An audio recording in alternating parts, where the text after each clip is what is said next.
Hello everybody, my name is Stacy Gray, and I, like you, am a dear friend of the late great George T. Harris.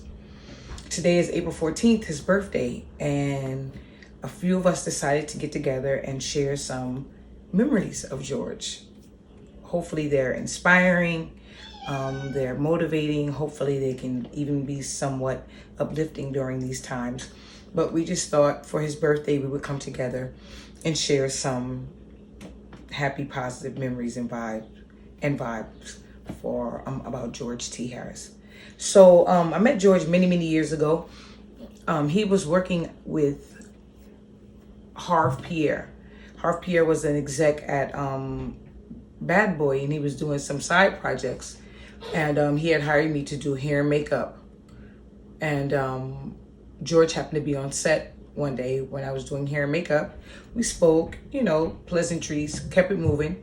And then as I moved deeper into Fort Greene, I didn't realize when I moved to Fort Greene that I was being dropped in the mecca of Black excellence, Black professionalism, Black, if you lived in Fort Greene, or if you knew about Fort Greene in the 90s, 2000s, that shift was really, it was something to be a part of.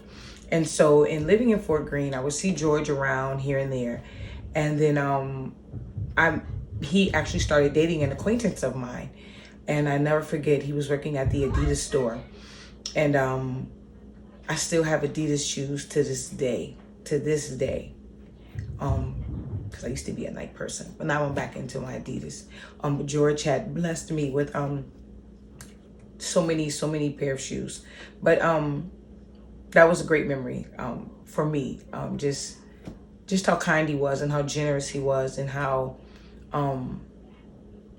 just loving he was to most people. And then so my son goes to this school called Excellence Boys, and George was teaching chess there, and that's where I ran into him again. And I'm like, George, what you doing here? He's like, oh, I'm teaching chess. I'm like, oh, I'm signing my son up immediately. And I found out my son was too young he wasn't in the middle school. He was in the elementary at the time. So I said, well, he still needs chess lessons. And so I bumped into George a couple times, and we struck up a deal where, listen, I'll pay you this amount of money. I'll prepare you a home cooked meal, and you can, in exchange, you can help teach my son chess. I just at the time thought that it's very important for my son to learn how to move in life through a game. And that's why I just was like, all right, so if I can make this happen, let's make it happen. He agreed. It kind of actually worked out beautifully, because not only was he great at teaching my son chess, they created this very interesting and beautiful bond. I didn't know he was an artist. He was like an amazing artist. And my daughter loves to draw, loves to draw. And once he realized that, he would even take her to the side and one day out the week, teach her how to draw and teach her certain techniques that I have nothing about. And then sometimes he was just like, Stacy, because I am a single mother, and it is very difficult just trying to raise two productive, contributing human beings. He would pull me to the side, like, you know what, Stace, I got him. And he would, if he had a day off, he would take him to Barnes and Nobles. He would take him to this place, and, he'd buy him books, or, teach him different things from the books. And he really took my family on, when I had decided that I was going to support him,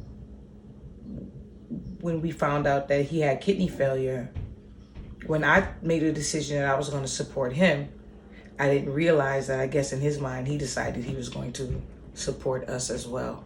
And he made a profound impact on my entire household, even down to the cats. As my children explained, like, I have a cat that's she don't want anybody to touch her, but let George walk in the room. Let George T. Harris walk in the living room. And that cat was in his lap. So I'm just thankful for our friendship. He was a gentle giant. George could spend days and days around me and around my family.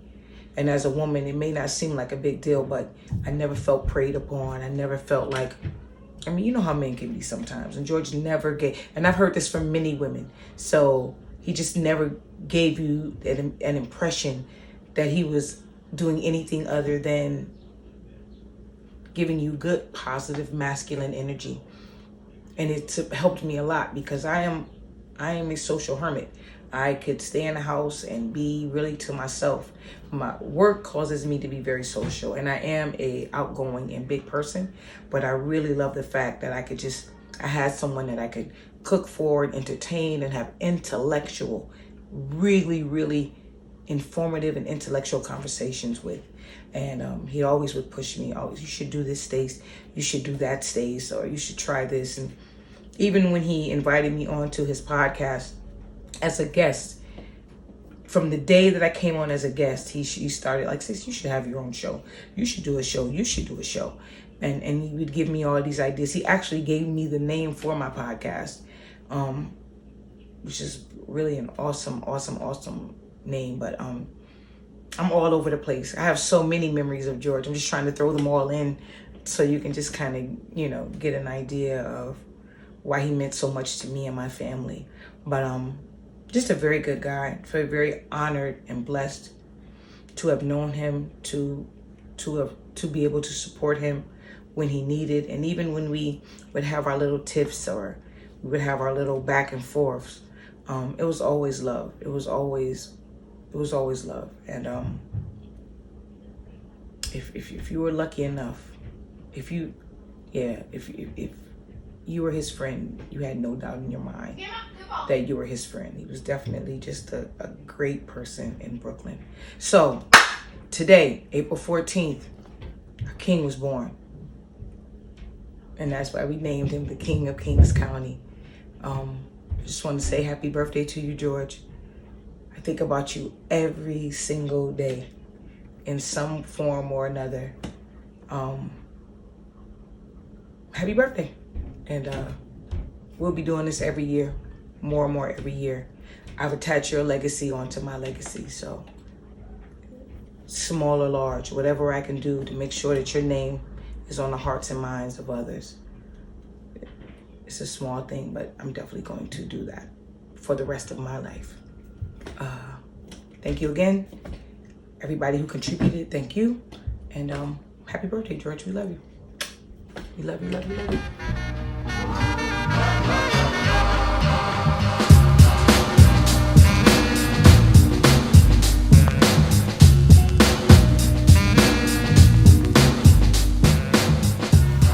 G.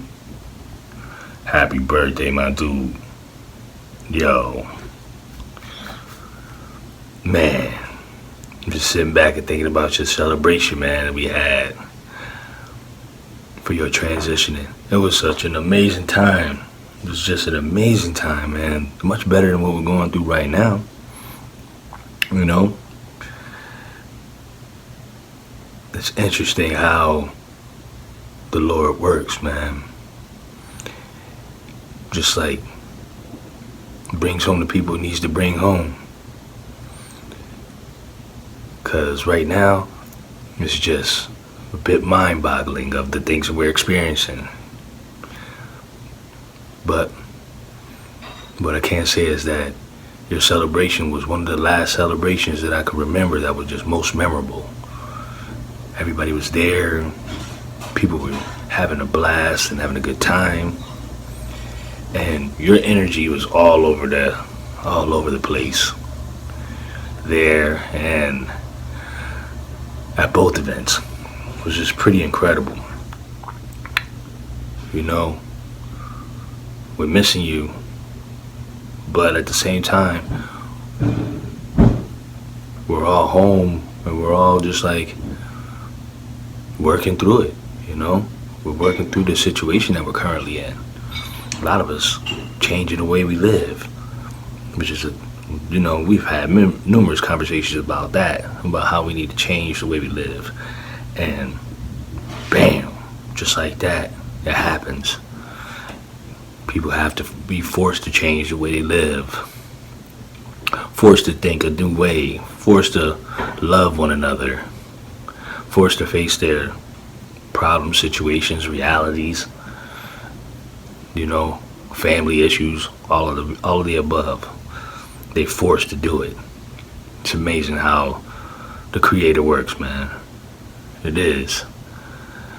But I know that during this here whole situation, it would have been a little bit of a difficult time for you. So I think that's giving me some understanding on why you transitioned when you transitioned. But man, we celebrate your life. We celebrate your life every day, you know, when we get up and we keep on rocking and we put on these fresh outfits. We celebrating you, man. And we're going to celebrate you today on your birthday and on your anniversary. We're going to continue to celebrate you. And a lot has happened since you've been gone, but you did miss RZA's Primo. Whew. Well, you would have enjoyed that. It was just as epic as you would have thought it would have been. But listen, man, I know you're up above and watching over all of us and, you know, protecting us, looking over us. And I can feel your presence from time to time, so I know I feel you in my heart and I feel you in my thoughts. And I just want to say, man, it was an honor being your friend and getting to know you, brother. And I miss you. Happy birthday, bro. Peace.